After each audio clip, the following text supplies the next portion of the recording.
J'ai fait genre Ouais, safe. ouais, ouais, c'était bien. Et là, après, j'ai fait Tac. back. Et là. Salut à tous, c'est Christian Bada pour une nouvelle vidéo technique.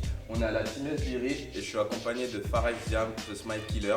Aujourd'hui, on va parler MMA. Donc voilà, moi je m'appelle Fares Ziam, je suis combattant professionnel en MMA et récemment j'ai remporté une ceinture de l'European Beatdown chez les moins de 70 kg. C'est parti. Hausse. En MMA, on est souvent contre la cage et on lutte contre la cage. Donc ce qu'il faut bien faire, c'est positionner ses hanches, aussi sa tête, sous le menton, on pousse, voilà, on peut frapper. Et ce qui s'est passé, c'est que moi je l'ai emmené au sol, donc on va dire, là on le met comme ça. Lui, pour se relever, forcément, il faut qu'il se mette contre la cage. Donc voilà, donc s'il veut se relever, moi je l'empêchais de se relever et en même temps je frappais. Donc pareil, il faut poser ses hanches au sol parce qu'il faut peser lourd sur lui. Avec la tête, on le gêne ici et on peut bien frapper. Voilà.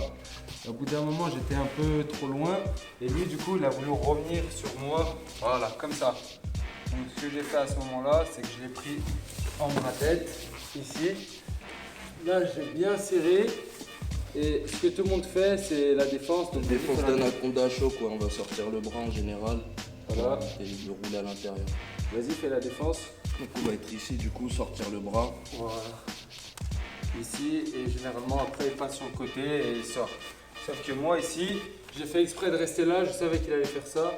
Je suis resté un petit moment comme ça, jusqu'à en fait lâcher le bras tête et récupérer uniquement la tête. À ce moment-là, j'ai ajusté, j'ai tiré mon poignet, ajusté ici, excuse-moi. Voilà, lui après il est tombé ici comme ça. Il était contre la cage ici et moi j'étais bien profond avec l'étranglement. Une main sous l'aisselle ici et une main en dessous de la tête. Et là on verrouille en clé de 4. Voilà, après on n'est pas obligé de verrouiller en clé de 4. Ici, après la défense, c'est de sortir le bras ici.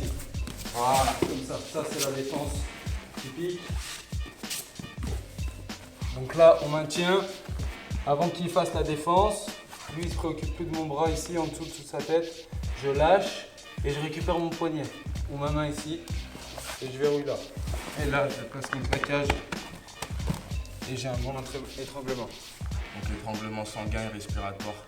Donc on va boucher les artères en fait et le sang il ne va plus monter au cerveau. Donc du coup le cerveau est disjoncté. Donc soit on tape, soit on s'en met.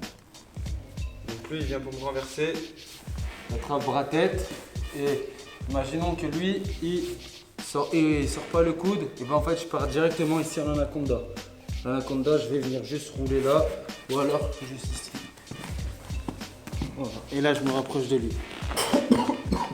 Et j'ai l'anaconda. Ça va? Mais généralement quand on fait des combats, ils ont l'habitude de ces techniques-là, des bras tête, anaconda ici comme ça, et ils sortent le coude pour sortir. Donc moi ce que je fais ici c'est la transition. Je fais genre que je vais partir et au bout d'un moment je lâche et je récupère que la tête. Voilà. Et là ici je vais juste serrer ou alors le faire le renverser. Ah c'est puissant. Donc voilà, c'est un étranglement sanguin, Ouais, c'est une feinte, en respiratoire. C'est une transition. Feinte d'anaconda. Donc si l'adversaire ne défend pas, il partira du coup sur l'anaconda, mais s'il défend du coup, il feinte pour ensuite étrangler. C'est très efficace. Ouais. Super. On ne va pas venir. Ouais. Donc maintenant, on va voir la technique en vitesse réelle. Viens pour renverser ici. Hop.